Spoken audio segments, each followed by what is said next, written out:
You're listening to the Comic Crusaders podcast. I am your host, Al Mega, CEO of Comic Crusaders and Undercover Capes.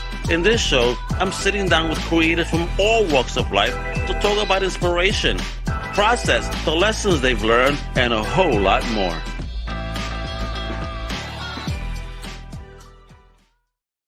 Hey, Power Man, this is your boy Al Mega. Welcome to a brand new Comic Crusaders podcast. And today we have a return guest because he has a fire new project out on Kickstarter right now. It is the creator and the writer behind Orphan Bloodline. Let me introduce the one, the only Mr. Ray Duree. And so much for helping out. He already started out with the self-porn, folks. Let me see those books again. Let me see those books again. Bring them up. Oh, these are beautiful. That. They are. Look at the shimmer. Look, oh yeah, bro. They're glossy, baby. Look at that. Charter Comics, baby, in the house right now. Woo! So, Rick, brother, how you been since the last time we chit-chatted? You know, it's been crazy. I'll tell you, I was somewhat of a newer comic Kickstarter guy, and I got the first two out, but have really had to make some changes. It took about 3 months to make some editing changes, some art changes, some layout changes, printing changes. I was learning the ropes. Let's be honest with that. I was learning the ropes, and we took our time, and we produced an amazing product. Seriously amazing product. 36 pages. Super thick paper, high quality coloring, and that's what she said. So it got some girth to it. Whereby? Yes, that's true. It does, and it makes me happy. I mean, the stuff that I was able to produce by taking my time really made a difference. Some of the other comic creators are like, you have to have it done before you Kickstarter, and it has to be shipped out the first week after. And that's just not how I do Kickstarters. I do them as a Kickstarter, and then I take the time of 2 or 3 months to make sure I have the right quality high-end product for the customer. And I'll make some edits and I'll make some changes in that time, which is what we did with 1 and 2. And now we're actually doing that with 3, which is going right now. I'm actually making changes while the campaign's moving along. So I'm happy to be a little bit calmer than pumping it out the day after the Kickstarter ends. All right, so talk about that. You know, because we have 12 days to go, and folks, don't you worry. We'll show you the trailer. We're gonna run through this amazing Kickstarter. But what was it about those first 2 campaigns that made you consistently change? What were the lessons learned, if you could share? Yeah, so early writers have to realize that what's in their head isn't on the paper and probably not translating all to the reader. And when I had to go back and reread 19 times, I had to go back and add in music. Every page has music to it that you can click on a QR code and go to a YouTube music video and be more immersed into the story. I had to add cryptography where there's these cryptographic secrets, Easter eggs, that if you follow the codes, you get special URLs with free downloads of other stories that I've done. I wanted to really beef it up. And I went to my first Comic-Con just like, I don't know, 2 weeks ago or something. Wait. What? Rick, are you bullshitting me? When you say went, you mean tabling? Yes, of course, tabling. So you tabled for the first time only 2 weeks ago? Yes, because I had to take my time to get the books printed. So I tabled for the first time a few weeks ago, and I was a virgin at the tabling. You got the cherry pop. Well, we actually popped the seasoning. Look at this guy here. Oh, wait a minute. Rick got his own sazon over here. Check this guy out. It is delicious too. It's the best rib rub in the country, no question. Award winning. It's amazing. And I would say, hey, everybody, come over and taste this rib rub. They'd come over, and then I'd say, now that I got you here, let me tell you about my story. And I was selling 1 out of 2. Listen, with the name like Orphan Bloodline and the violence in it, they weren't human ribs, were they? Did not go that way yet. Ask Lori though. She hacks up bodies over there. Lori Calcatera. Oh yeah, I love Lori. Lori's a boss, yo. For real, I had her on not too long ago. She's amazing, wonderful energy, and I did see that. Even your story is a part of even her campaign. Again, the wonderful unity of the independent comic book community that people say doesn't exist. Yes, it does. You guys are just seeking the negative. The positivity is all there. You guys just choose to ignore it. But that's my opinion. You're right. You're right. right? So, all right. So let's keep going. So, Yeah. how does the story develop between 1, 2, and now, chapter 3? Plus a source book too that you get. A source book, man. I was just a big fan of those, as a kid. The Marvel Universe, the Who's Who. Yeah. Remember back in the day when we'd be playing our PlayStation games and we'd go and we'd buy the super thick study guide. Oh my God! They had us like fish with the goddamn game rule books. They, like you said, ultimate Bibles. Again, but again, people will get chastised for that. Oh, you can't beat it on your own. You need to read. Well, no, I mean, hey, those guidebooks, they people were buying them. I was buying them. I liked them. I had it for Oblivion and Morrowind when I was playing those older games. But I decided to go ahead and create one of those for Orphan Bloodline. So I have an art and source book. It has 20 pages of coloring book for those who want to get into some fun cover coloring at home. I love coloring books, bro. Oh my, hold on. Are they here? Yes, they are. No, wait a minute. Are they? Oh my God. Well, Mega's gone. This is the one I'm currently playing with over here. Okay. Yeah. I know it's a kid, so but for $1, you know what I mean? And just to de-stress, there's so much fun. You know what I mean? So I appreciate you doing that. Absolutely. Yeah. My book has 20 pages of that. And in addition, 20 pages in the source book. It's the art and source book. It also has the history of the bloodline as a secret society, the politics, the religion. What size is it? Is it like coloring book size like this? Yeah, or is it coloring book size, 84 pages. Oh, shit. 84 pages. Oh, you're making me spend money I don't got, Rick. Yeah, well, you know what's funny is this is what I found is that a lot of comic creators stick to that 24-page comic book size. Yeah, and that's big two shit. You're not big two, indie people. Don't fuck those rules. Anyway. Right, exactly. My books are 36 pages. The source guide is 84 pages. I'm not afraid of being bigger. 84 pages? Right. Yo. So you gotta get it. What type of world is this Dureeverse that you're building here? Well, this is what I was hearing when I was at the Comic-Con. I was showing them my cool Nintendo game here. Oh, wait a minute! Look at this shit! Look at this guy! Yo. Isn't that awesome? Yes, it is. Look real close. You can't see it. Nintendo right there. Oh, it's not Nintendo. It says Orphan Bloodline, but it looks similar. It's very close. Awesome. Oh, shit. I was pulling out these other cool things, not just the book, but the whole world. You want to get people involved in the merch and the story and the world and the art and the whole game. You don't just want to have them grab the one-liner and buy because you had a good one-liner pitch. Yeah. You want to get into we had tarot cards. Look at this. You have a tarot deck. You can get it's shiny too, boy. I mean, Halloween is the time for tarot. And so we're building a tarot deck with our Kickstarter. We wanted to do a lot of little stuff that really makes a difference. Here's my t-shirt for those who like the logo. I think the logo is sweet. It is. But let me ask you though. I'm going to show the Kickstarter in just a couple of minutes, folks. Don't you worry, so you can spend that money. But I want to go back to that convention and your first tabling experience. How was it received, and how did you feel sitting behind a table or standing in front of it, pushing your book? So first thing you feel is a little bit naked. Like, do you have the right setup? Is your merch good enough? Do you have enough books out on the table? This is the kind of questions that come up.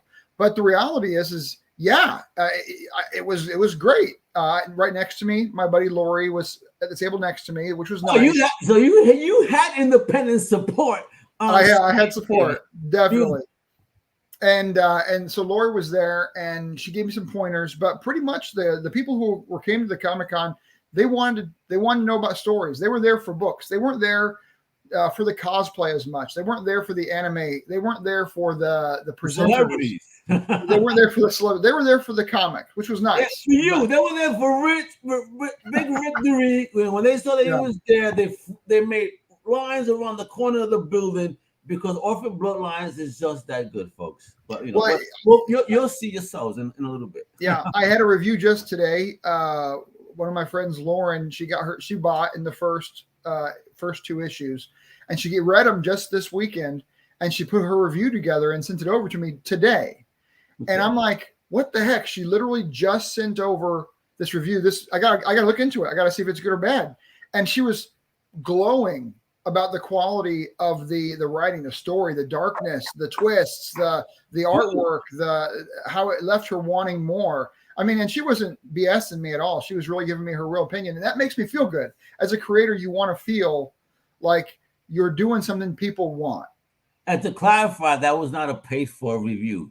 He went to a real person, that actually is a comic book fan and took time to give a constructive piece of criticism at no cost, because that's where the value is really at. I'm just saying, folks, if you're interested in what I mean, look at me on X at the Real Omega, and you see what I possibly started there, and on Instagram, because I'm hearing horror stories, and again, independent creators shouldn't be coming out of pocket for a review, no matter what, in my opinion. Even if it's marketing, no, that's not marketing. You're having someone lie to you and tell you what you want to hear. So to me, it is counterproductive to your development when someone just does that. But that's just my opinion. No, that's if you want to improve, I was on another podcast. I know you never want to hear that I'm on other podcasts. I'm only on Al Mega's podcast. 100%. No, listen, I'm Andy, and I want to know all about all the other amazing independent podcasts, because we do, just as in comics, even podcasts got to support one another. So what podcast were you on so people could also listen there what you were talking about? Comics Authority, Comic Chat Authority. Okay. I was on with Cody, and it was a great podcast. But what I said was, hey, we have to have the good and the bad.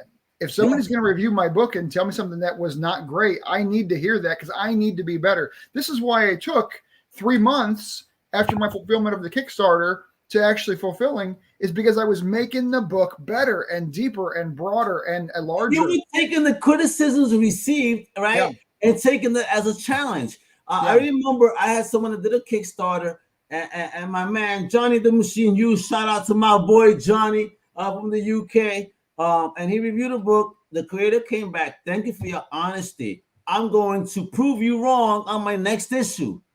So they took that as a challenge, developed the story, and then I purposely gave it back to Johnny, and he noticed the difference. You understand me? Yeah. So it's like, you see how valuable real criticism is? It fires up a creator, folks. So there's so many people though that are. There's so many people that are thin-skinned.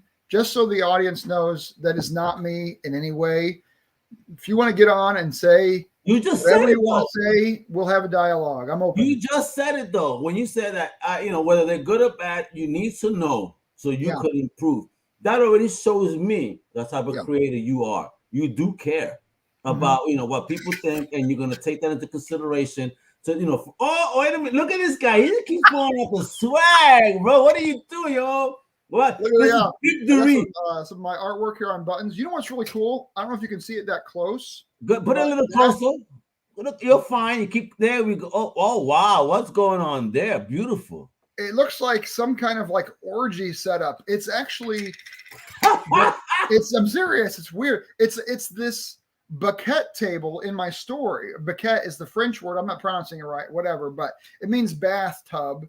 And what happens in this situation is you have the guy in the middle who stands in the water, and everybody on the outside who wears their masks for the masquerade holds on to metal iron rods and creates a complete system, a circuit of energy between the people through the water into the main person in the middle. It's a science that was used back in the late 1700s by a guy named Franz Mesmer.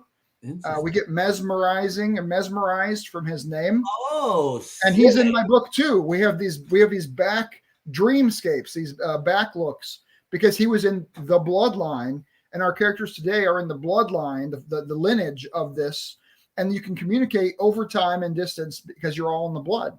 And we're seeing his old. You're fucking with me right now. So when you say communicate over time and distance, you just, you're saying time, real time, like me being in a different era and being able to send you a message.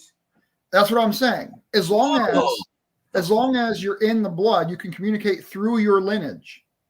What? Now, I'm not going to go into how this happens. There's a science to it. Okay. People gotta buy the book. You got to get the book. But and you know, I'm just going to tell you too. You're not going to get this information in the first 1, 2, or 3 books. I don't want to shortchange myself, but I'm writing a saga here. There's a lot. All right, I need to dip into the brain. You're making me take my hat off. You're making me excited. He's sweating. This is coming down. Yeah, you're getting me. Like, how many issues we talking about? I mean, what's your overall plan for the arc of the story?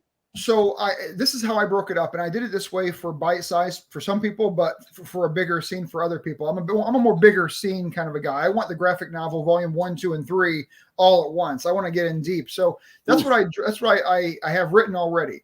The first 3 issues are the arc of how the character becomes the character.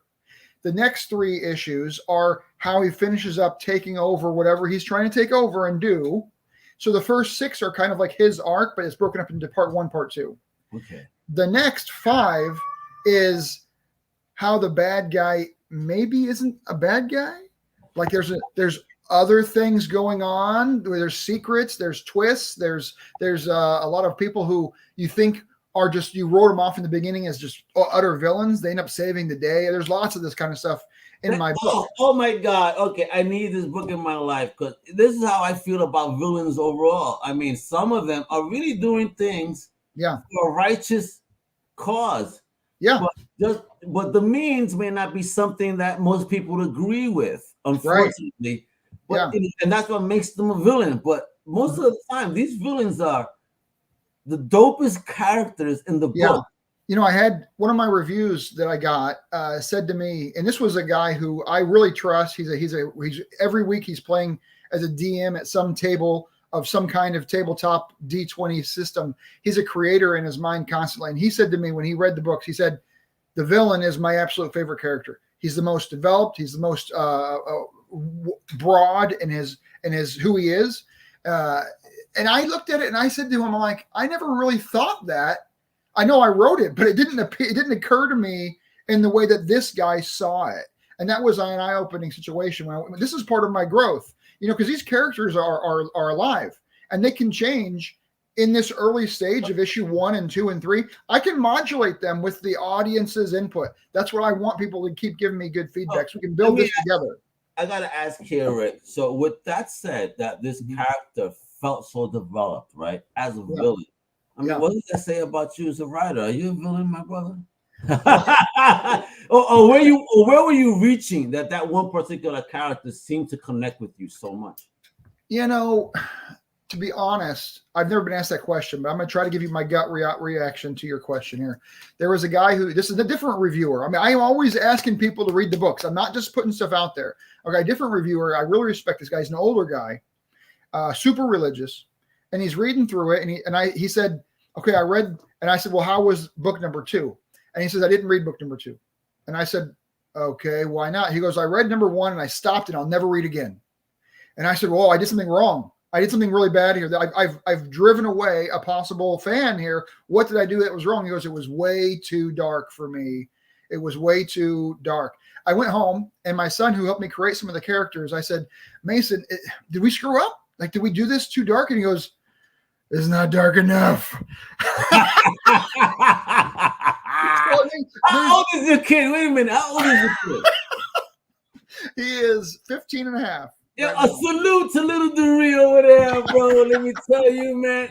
They know what they want. They know what they want. You know, I want to say the book is for everybody. I do want to say that, but it's PG-13. Okay, it's 13 plus, teen plus. It's not a PG book. There's some drama in there that might be disturbing. I mean, in the very beginning, the main character contemplates suicide because he's going through major physical trauma. I mean, he has this blood disorder. Everybody in the Bloodline books, they all have a blood disorder, and that causes them pain or maybe kills them, literally.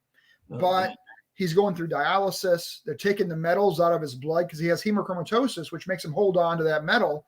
They're taking the metal out of his blood with these bio bracers, and they siphon it into a palm cartridge, compress that metal, and then shoot it out of these magnetic rail guns. So he actually has blood bullets from his blood that he's shooting as his ammo. So he has a blood disorder with a biomachinery coming together to make a blood power. That's the idea of this magic system. Every character has a biological element, they all have a cybernetic element, and they all end up having some kind of power that brings those two physical and mechanical items together into a blood power in Orphan Bloodline. It's pretty developed, I feel like, pretty deep. So let's start getting into it, folks. Right here, we have the most current project. So I always like to do a little breakdown real quick. We have 12 days to go. A big salute to those 19 badges right there. Thank you for supporting independent comics. But folks, we got to make this happen. Look how low of a number he's seeking. It's just a stack, $1,000. He is at 340 with, again, 12 days to go. Listen, I know it's a pay week. I know we got the New York Comic Con, but most of y'all went over there, bro. Don't lie to me. I know it's true. All right. So this Friday, when y'all got paid, make it rain on a project that I know you guys will absolutely enjoy. Yeah. And you know what? We're about to show you off a trailer right now from the Kickstarter. All right. Now, wait a second, Al. Now, when you're going through this and you get to where I'm talking, just pause it there because I'm already talking here. I don't need to hear myself talk. They can watch a little bit. I just want people to see a little bit, and get excited. I know we're talking without imagery. They need to see these images, baby. Then we're going to see even more through the campaign that when we went through it. Check it out, folks.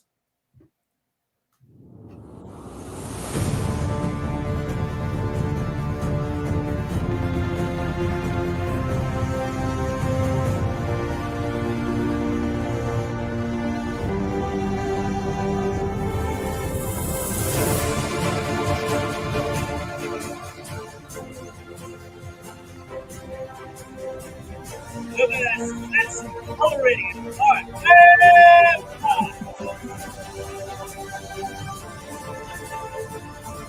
Look at that sexy shirt.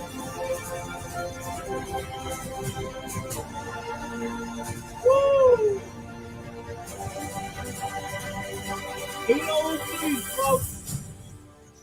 Hey all, Rick here, creator of Orphan Bloodline, and on behalf of our over 30.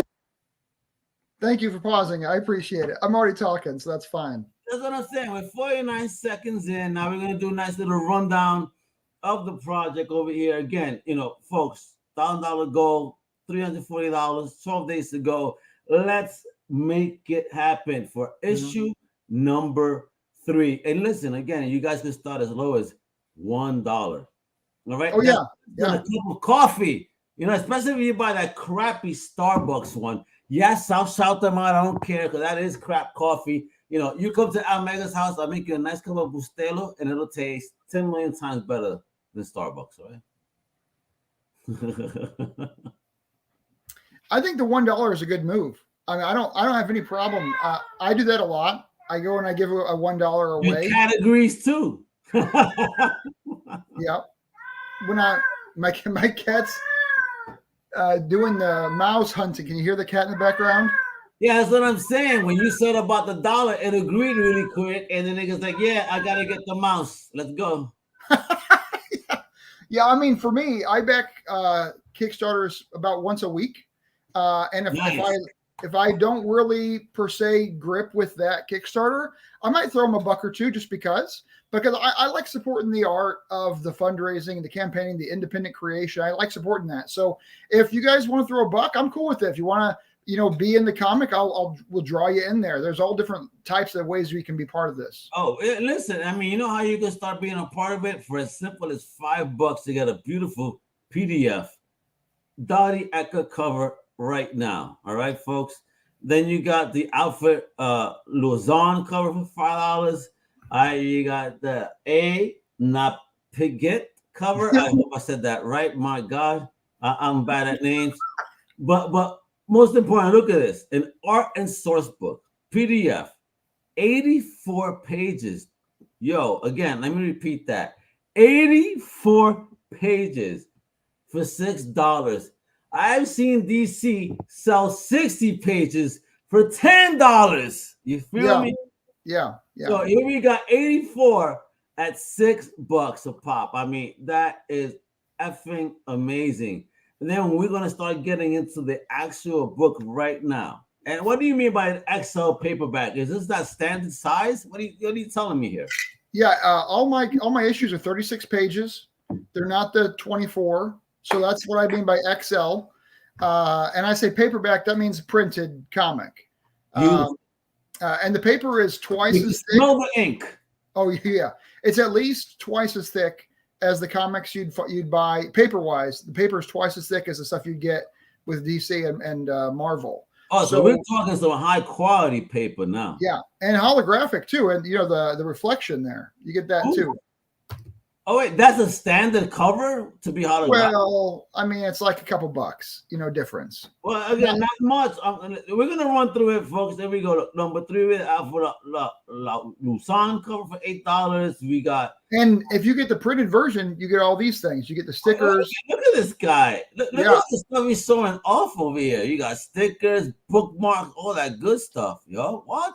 Yeah, you get all that too, because I want to make sure that you have the world with you when you're reading the books. That's why you have the music when you're reading the book. How did you make the music for this? What mindset was my man Rick Duree in when you were picking music for this? So I was as a kid, I was known as the fire starter in my high school. I would be the one that gathered everybody into the big 15-person van and we'd go on to the concert together. I was the one doing all of that. Wait, don't tell me you had a haircut like the OG singer from Prodigy. Oh man, I did that one time. I did Prodigy. I went to Prodigy's concert. That was one of the ones. Rest in peace, man. Homie passed away not too long ago, man. But for real, that was. I mean, Prodigy. I'm real glad that you know who that is. That's great. Yeah. Oh man, have you seen my beard? You do look like him a lot. Yeah, that's true. So I was going to all these concerts. I was doing all the music. I was into that in the 90s. It's really sad that the generation today doesn't really care about music and concerts and all that as much. It's just not really part of the culture as much as it was for us when we were younger. The internet ruined all that, honestly. I mean, you have kids that just get millions of hits on a YouTube video, and who needs a concert? Or they're getting shot up early in life because this is a different lifestyle, I guess. Yeah. I ain't that thuggy, folks. I'm a thug, but I ain't that thug. All right, leave me alone. So when I was in that era of the 90s, I really got into that, alternative rock, but also really all styles of music. We had great music, Rick. Well, what the fuck? You're talking 90s. We had some of the best shit ever.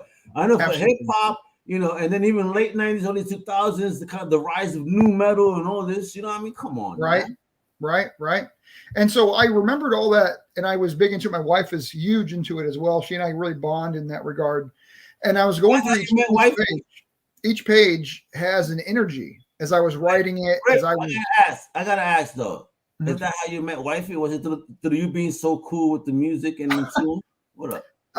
I met her at the club. It's true. Look at you, Pimp Duree over here, baby, at the club. He says, well, she says we met through friends. That's what she likes to say. But we met on the streets. It's fine. Hey, you see, when my man picked up a shorty on the streets, that means Rick got game. You better watch out, folks. One of my artists, Megaverse, Aries the artist, he actually he and I talk about that because he had a lot of the streets in his past too. So he's not in this book, in this number 3, he is, but right now he's doing the coloring, and these colors that you're seeing here, a lot of them are from issue 2 and other ones covers. So you're going to see Aries the artist, his art's going to be coming out here probably in a week. And I'll be doing updates. And he's so premium with his stuff. Like I said, we didn't want to get it all done before we launched. We wanted to get it done as we got some feedback. And we've already made changes to issue 3. I love that, though, because that goes to show that you're one of these independent creators that do, in fact, listen to the community. Yeah. And you're going to give the community the story that they're seeking. Not that everybody's going to get what they want, but rather you definitely do listen.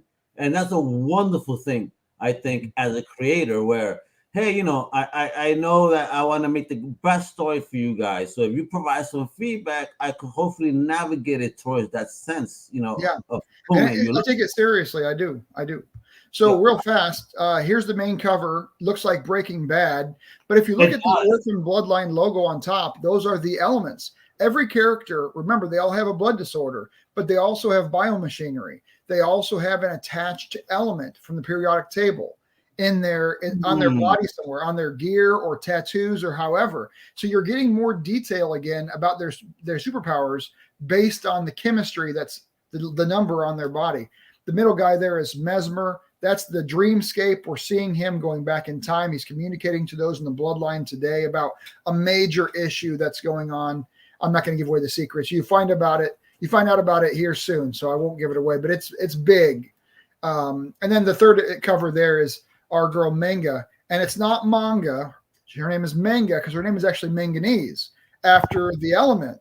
So her blood power is she can heal a little bit. She has hyperhemoglobin, and hemoglobin takes your oxygen to your cells and helps them heal. But she has hyperhemoglobin, helping the cells heal quicker. Now it's not Wolverine healing here. This is nothing like coming back. Dude, I like how you took that kind of on a very medical basis that's almost factual and actually probable.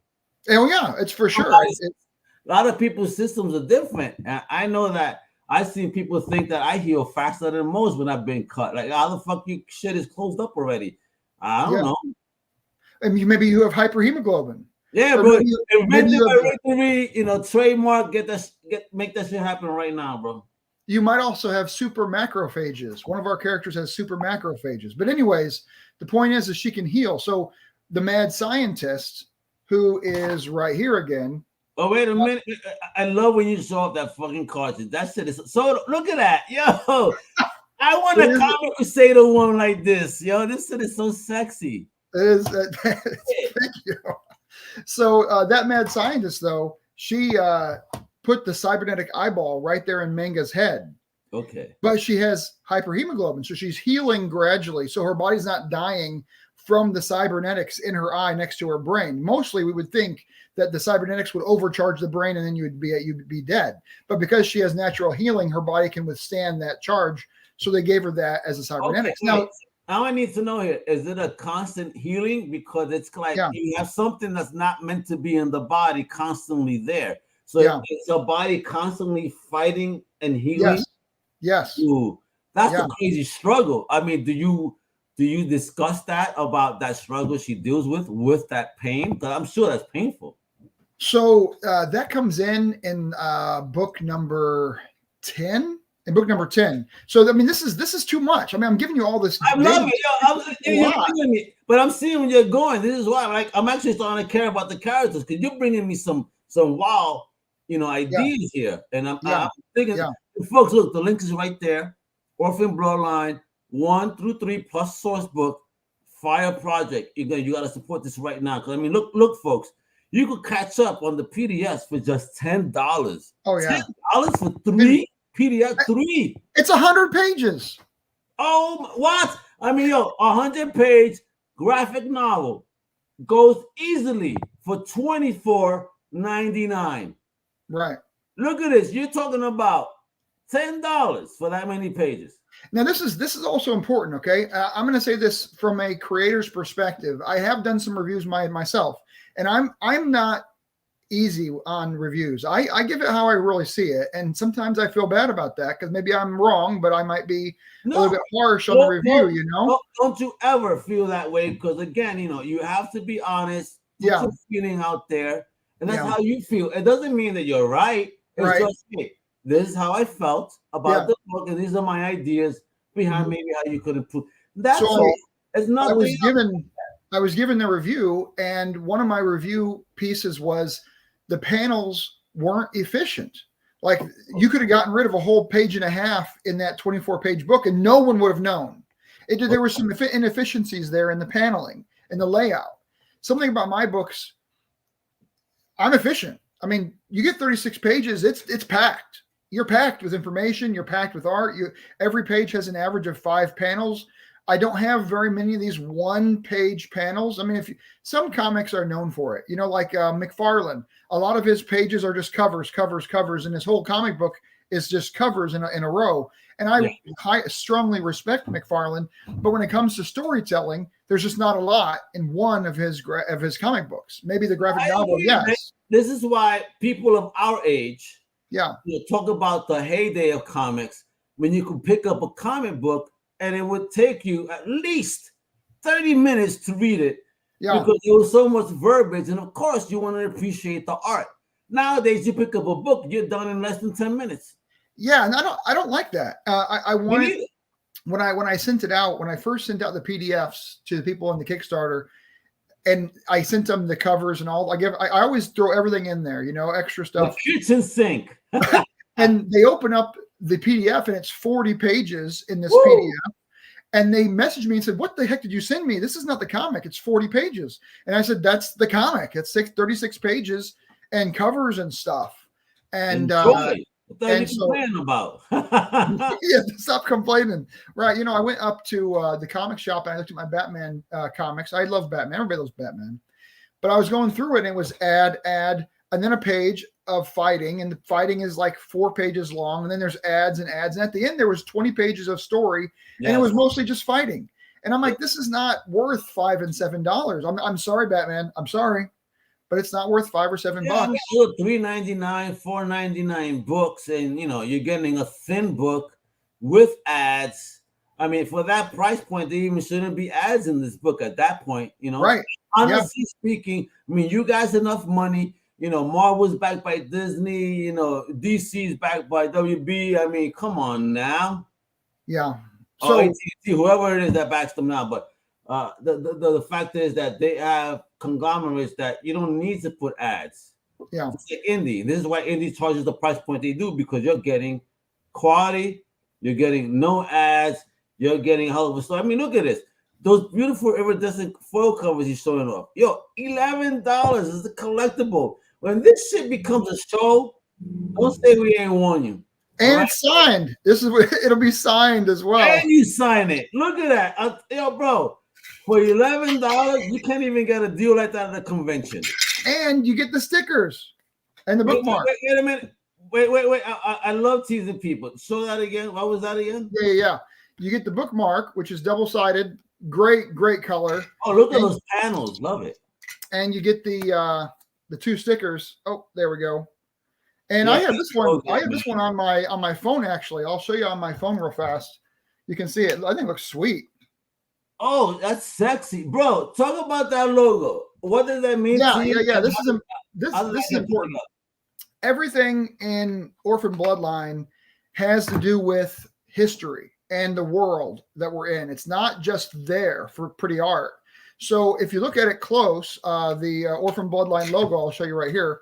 If you look at it close, you have Tesla's symbol. You have the Eye of Ra. You have a rune from the Nordics. You have a symbol from the Mayans. You have the Eye of Providence. I mean, you have L'chaim from the Hebrews.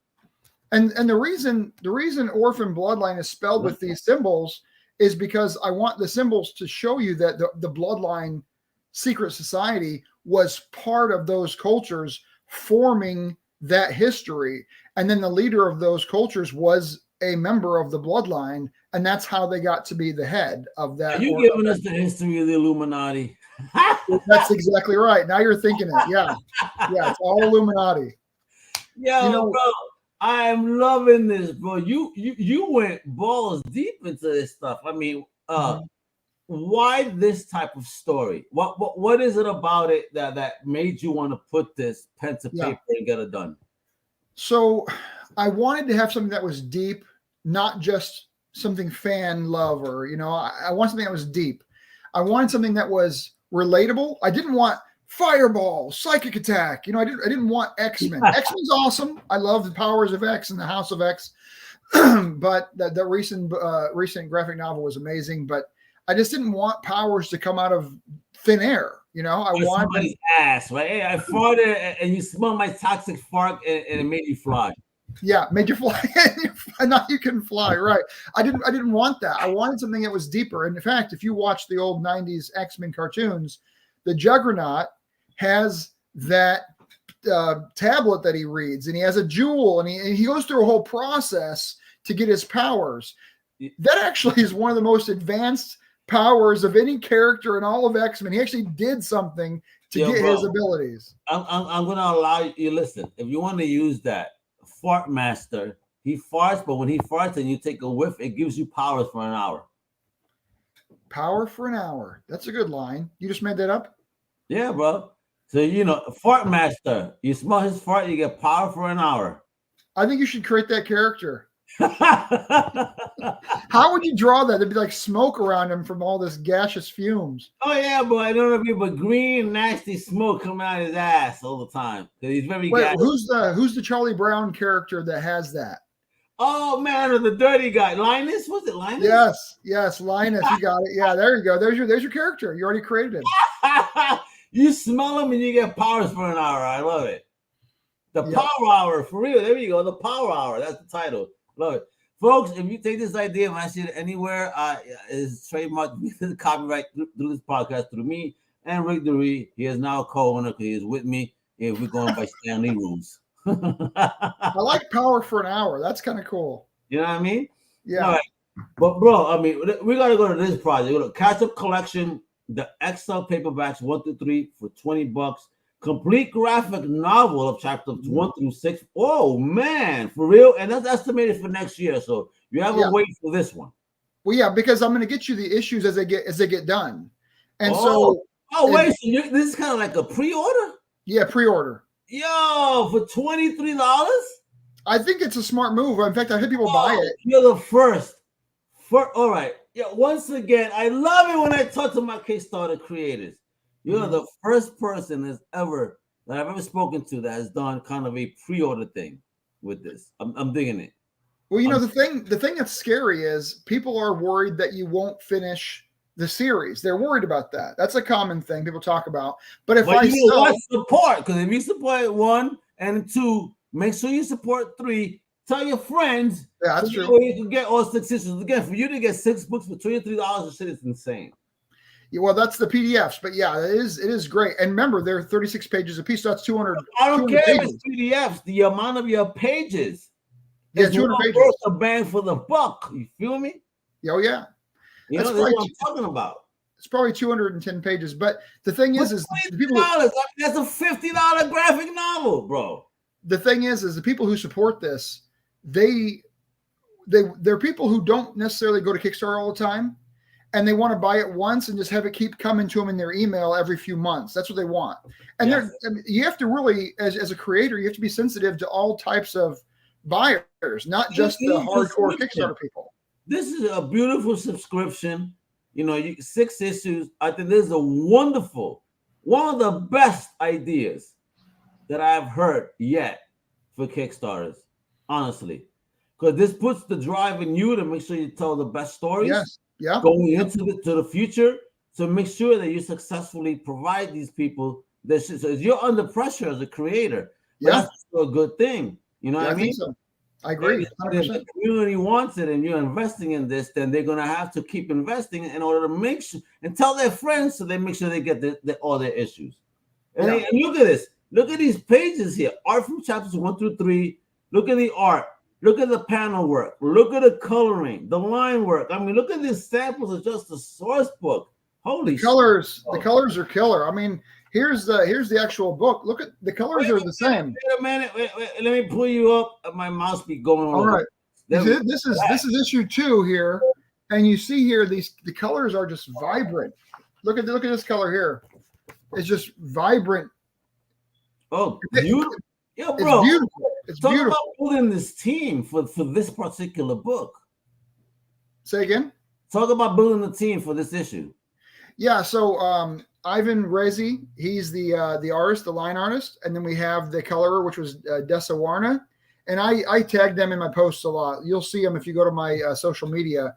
I respect these guys, and they hooked me up with good pricing too. I mean, it's not all about going broke sometimes. Sometimes you need a deal, and these artists can really save you. My guy, Aries, the artist, gave me a sweet deal. And Jesse Barrios, he's doing a side story for me for a good price. And that's how we can keep working together as a group, as a community, as we can, make a deal that works for everybody. Absolutely. This is the beauty of the independent. Because, again, you guys are all trying to build your particular brands and when you guys could network, collaborate, and help one another, I mean, it's a beautiful thing. This is not something you could do with Bigger Two, Premiere, and other labels, because that's not how they work. Independent. This is the beauty of independent. You're not owned by a bigger conglomerate. You're not stuck to rules of how you could, politics, to get access and get your stories out there. Now, this page here is really important to me. Okay, can you zoom into that one there? Yeah. Which one? This one right here? No. Let me bring up the full page. Talk about that. So on the left side, you have this old Japanese ukiyo-e style. Ukiyo-e style is the Imperial Japanese watercolor style art, and that's what the cover there. I have it in my hand here. Let me show you this up close, real quick, Al. Yep. Oh, we're doing that right now. Go ahead. Oh my God! See the watercolor, the style there? That's Japanese old style. That's not. You wouldn't draw that today. You wouldn't draw that style. And I have a full. Fine. Did you go to a place and resuscitate an old Japanese artist? What do you do? Well, it was tough. I had to go to all the different Facebook groups that were looking for artists looking for work, and I had to say these are the styles of work that I want. And I put out a whole bunch of images from Google that I found that were ukiyo-e style, and I said, "Can you do this?" And I found a guy, Code Excite Media, beautiful work, very affordable, perfect in this style. You have to have a person who does ukiyo-e style watercolor. Otherwise, you can't. It won't come out right. It'll look like a comic book. I didn't even learn about this style. I love anytime I do a podcast where I just keep learning. So talk about how you learned about this style and what was it about it that you really thought that it linked to what you're doing. So I wanted to remember, the Orphan Bloodline is about today, but the Bloodline is about all through history. And I was trying to figure out how, in my head, how the Bloodline lineage came to Japan. And my son says, well, Nicholas II, the Tsar of Russia, came to Japan in 1891 in his world tour, and he visited and he almost was killed. And so I told that story in the comic series, and then I wanted it drawn in the style of art of that culture of that time. And so that's one of the things that's cool about the Bloodline in all of my stories now. When I do a Persian story or if I do a Mayan story and it's in the past, it'll be drawn in those types of art. It won't be drawn in American Marvel Comics style. And that's something that I really want to seek out. I want to seek out unique and distinct regional art styles. So in the Persian guy, his name is Unster Bleach, that's his German name because I won't tell you why, it's secret, but he's Persian. He needs to be drawn in Persian by a Persian artist in the Persian art style. That's just what has to happen. And that's what I keep trying to do with these stories, is to blend the cultures through their art and their medium. And I even have I go to YouTube and I say Persians speaking English, and there's videos on how Persians speak English, and then I write in that jargon. So if they skip the word dot or they skip the letter A because they normally would. Salute to you. This is why I love my independent creators, man, because these are the people that do their homework. They understand. Like as a Latino, I respect 50 Cent for learning the difference between Puerto Ricans, Dominicans, Cubans, Mexicans, and how we talk. And for you to say what you're saying is like, you understand and see the differences and want to make sure that they're portrayed, correctly.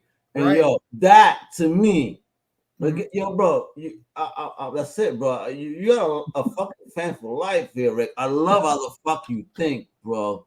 I am digging this. And we're not even done, folks. Yeah, I mean, look at this.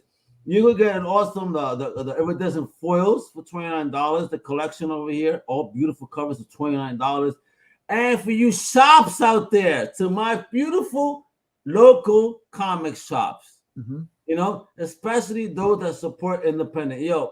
Please, Rick, talk to them about this, because this is always one of my favorite teas when you guys do this, because this is important. Shops need to support indie, and this is the great way to get involved. Yeah, so you get 5 issues of 1, 2, and 3. That gets you the whole first arc of the main character. 15 books in total for the shop. 15 books for $49, $3 a piece. What the fuck? Yeah, because you have to get it out there. You have to get the story out there. And I know that the comic book shops, they're living on thin margins for sure right now. It's tough. I get it. I mean, and so I want to be crazy. So imagine a shop. I want to be competitive, with the other books that are going in their store. I want them to give me a shot. I'll even come out to them and do a signing. We'll do a special thing together. I fly. So we know. I need to know now then, because you just said that. Where are you located in case any shops in the area are listening? Well, this is it. I fly for free. My brother works for the airline, so I fly for free. So I will fly to where you are, and we'll do a signing. All right. There you heard it, retailers. Pay attention here. Get involved. You get this, and not just the package, but Rick will fly to you. Yeah. And do a dope in-store signing. So please, talk to your comic shops. Yo, big Pops from the Madness Comic Network. That's Pops Van Zandt right there. A salute to my homie. Rick, you gotta talk to him too, man, because he's doing wonderful things. He's bringing geek culture to Roku. Yeah, I backed that Kickstarter. I really love the idea of the Roku option. I want to have it on my TV. I know there's lots of this podcast and Roku of me having this much of a fun time with you and celebrating this amazing project you got on right now. I think the Roku idea is amazing, and I love all the people in the Comics Madness Network. There's great people.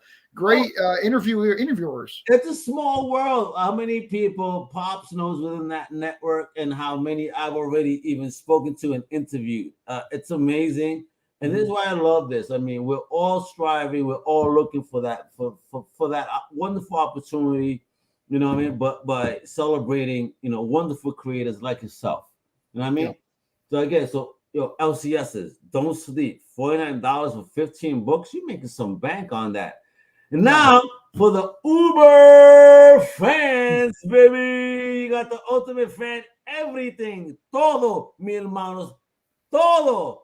The kitchen sink in this motherfucker for $98. Talk about this, bro.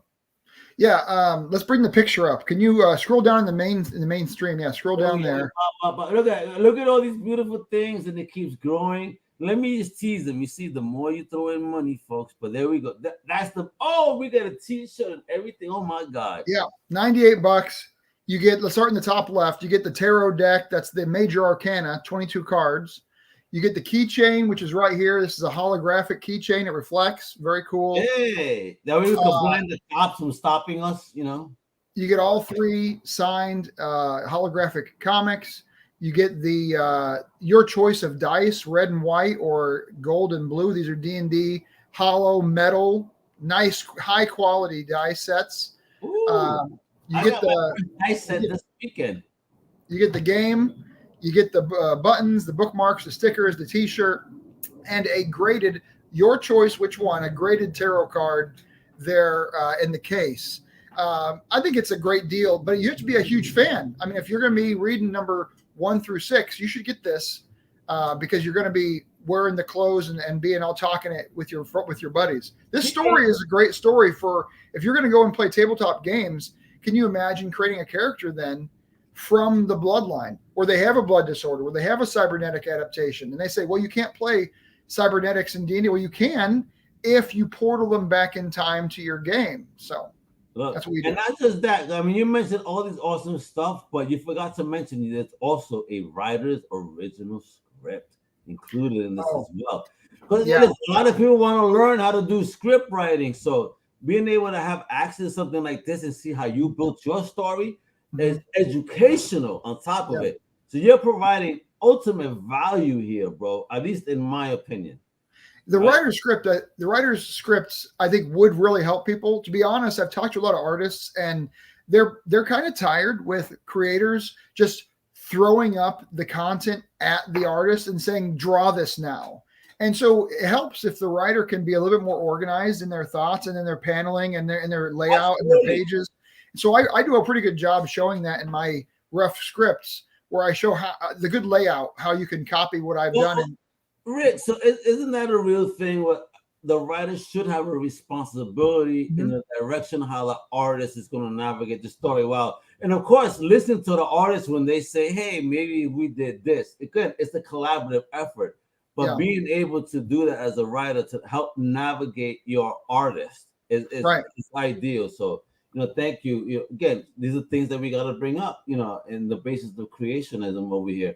And again, for 149, you're going to get drawn into this baby. Well, now, this is important, okay? Most of the times you get drawn to the comic as a side, like an extra or something. I will make you a main character in the story with an actual blood disorder, an actual cybernetics, actual sacred ancestral item of power, an actual blood power. You will be a character, but you might not come in until, a few issues down the road, because I have to write you into the story in some real way. So long as Omega destroys everybody with his fart power. Yeah, with my blood power, I want to destroy everybody. I want to be the most villainous of the villainous in this mother effort. I don't want to be a hero, folks, because again, villains you could connect with more than a hero. No one is that righteous. No one. Just want to fucking get on screen and say I had two people actually buy this tier last time. Beautiful. And one of the characters, he wanted to be Canadian. He wanted to be like a WWE wrestler who turns politician. I gave him this awesome pheromone-based blood disorder. And I mean, the character is hilarious. I love that shit. Pheromone based. Oh my god, that motherfucker is a pimp. No lie. Yep. And look at that stretch goals, folks. $2,000 stretch goals to get a math sciences. $3,000 free tarot card. $4,000 double-sided book. My $5,000 free comics illustrated. I mean, there's risks and challenges involved, of course, because this is Kickstarter. This is independent creation. But if you believe in indie comic books and indie creators, Rick has got something for you right here with Orphan Bloodline, chapters 1 to 3, plus a source book, taking you back to the day of those old Marvel Universe Who's Who type books. I mean, I'm trying to finish the run on those, because when you could just sit down and just read through these character bios, like, wow, so much insight and time taken to talk about what these characters are. Like, what were these guys smoking at the time? I love it with the ideas. But again, Rick ain't smoking his shit, because he's right here. He's trying to make some money. 340 of $1,000 goal. We have 12 days to go. 19 backers. Salute to you again, guys. Tip my hat to you guys that support indie. But let's keep supporting indie. Very important. 12 days to go. We're at Wednesday. I know that you guys are getting paid tomorrow, Thursday, and then on Friday. Don't give me no shit. And if you don't get paid this Friday, we still have up to next Friday to make it happen. Yeah, I did a short, like, 20-day Kickstarter. I don't believe in these 5-week Kickstarters. I think they're kind of silly to be pushing on your social every single day for 5 and 6 weeks long. It seems too much to me. So I did a short, 20-day one. We're 1 week in, and we have 2 more weeks left. That's the game. So, all right. So lastly, let's do it here, my brother. We've talked about this amazing Kickstarter. We've seen you doing your thing. We see you're almost there. We're gonna get you there. I mean, you're about a third there. No problem. That's all right. No problem. Absolutely. With that said, what type of advice would you give to any creator stepping into the game or at this point in their game? Okay, so you have to realize you're going to lose money. I'm just being honest with you. You're going to lose a couple $1,000 right off the bat because you're going to make some errors. But my advice is go make the errors, because you're not going to learn anything unless you get hit in the streets. So jump in and start doing stuff. Reach out to me, reach out to Al, reach out to anybody you can. Everybody's happy to talk. People all over the world, you can talk to Indonesians and Australians and Africans in South America, Brazilians. People will talk to you at any time of the day in this industry. So reach out to people, form a community, and just start doing it, and expect that you're going to spend some money on some things that maybe you shouldn't have spent money on. I spent $100 with a guy to help me promote this campaign. He got me 500 people to follow the Kickstarter, but they were all fake accounts. So I lost my $100. This is just how the game works. It's part of the game. No, but that's bullshit. Things need that. there needs to be some type of accountability. And if you're saying you're gonna help indie, don't do this because again, we're all struggling. Every dollar does in fact matter. You know, if you've been hearing Rick, he keeps saying his son, which means he has a family, folks. So you know, don't be shitty. Support indie. You know what I mean? Don't try to rip nobody off. Is that your new quote? Helping. That's your new quote. I like that one. Yeah, well, I'm just saying, man. It's just like I really love what I'm doing here, and I love speaking to creators like you, Rick. It's important. You guys are providing us with entertainment. You guys are providing us with something to take us away from the world. Sometimes you feel me. It's tough as it is, and when you guys, creators like you, put out amazing projects that are just fun, that are not politically laden, and just is like, yo, check out this cool fucking horror story. Check out this crazy like bloodline story right here. You know, it goes through history. It's wild. Like, yo, things that you can have fun with. Like, I appreciate the shit out of people like you. So, you know, Thank you. Fan, we appreciate you a lot as well.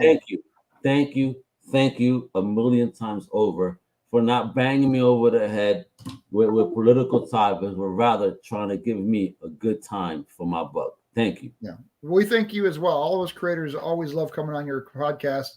You're crusading.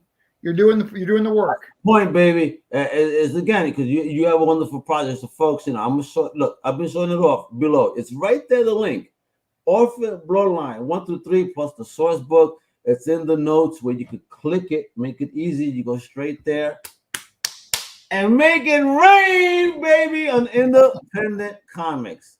Yo, bro, Rick, as always, you're awesome. You know, thank you for wanting to return for a second time to discuss your current project. You're always welcome back. I appreciate you. To my fellow Crusaders that are just tuning in, always support indies, show the love. You know, make sure you point these folks to actual people that review and care about the independent community, because these guys are the future.